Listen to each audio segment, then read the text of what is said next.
అతడు నేలను పడినను లేవలేకయుండడు. ఆమేన్. ప్రభునందు ప్రియ సహోదరి సహోదరులారా, యేసుక్రీస్తు నామములో మీకు శుభాలు తెలియజేస్తున్నాను. అందరు బాగున్నారా?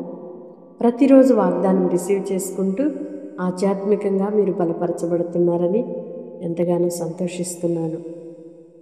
అతడు నేలను పడినను మరలా లేస్తాడు.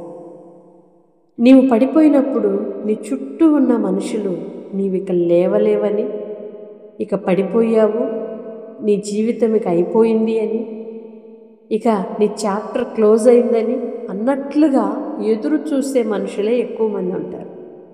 అయ్యో పాపం అనేవాళ్ళు కొందరైతే, అలాగే జరగాలిలే అనేవాళ్ళు మరికొందరైతే, ఇక వీని స్థితి ఇంతటితో అయిపోయింది అనుకునేవారు మరికొందరు.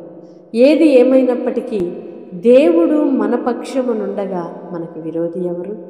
నీవు పడినను అలాగే ఉండవు అని దేవుని వాక్యం సెలవిస్తుంది.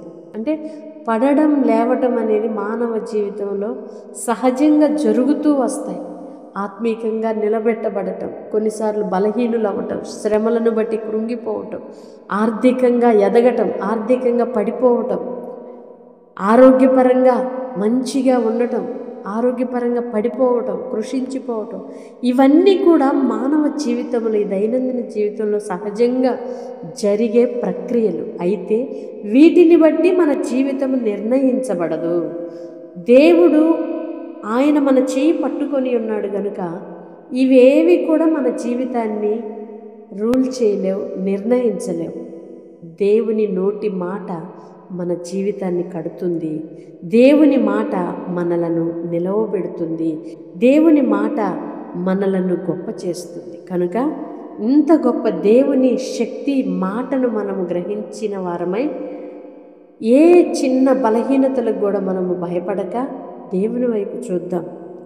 నిన్ను మాట్లాడే మనుషుల వైపు నువ్వు చూడక నీకు సహాయం చేయగలిగిన దేవుని వైపు చూడు. ఆయన నీవు పడిపోతూ ఉంటే ఆయన చూస్తూ ఆనందించేవాడు కాదు. ఇక ఇంతే జరగాలిలే అనుకునేవాడు కాదు. నీ పాదము తొట్టిల్లకుండా కాపాడాలని ప్రయత్నించే దేవుడు, నిన్ను నిలబెట్టాలి అని ఆశిస్తున్న దేవుడు, నిన్ను గొప్ప చేయాలనే ఉద్దేశం కలిగిన దేవుడు. ఇంత మంచి దేవుని ఆరాధించటం నిజంగా మన భాగ్యం కదా.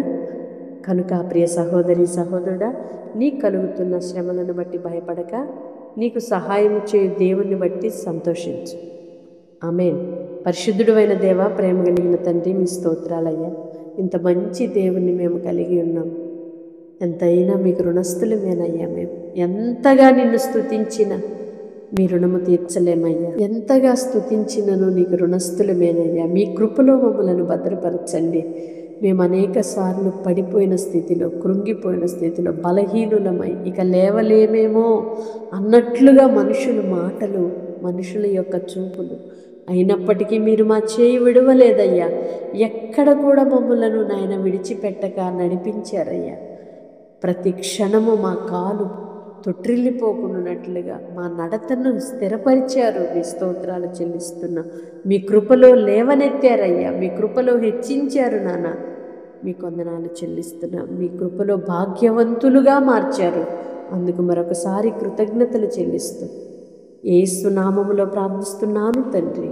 ఆమేన్. వాగ్దానం రిసీవ్ చేసుకొని దేవుని మాటను బట్టి ధైర్యం తెచ్చుకొని సహాయము చేయు దేవుని వైపు చూస్తూ ఆయన నిన్ను నిలవబెట్టగలిగిన సమర్థుడు అని ధైర్యముతో కొనసాగుదువుగాక. ఆమేన్.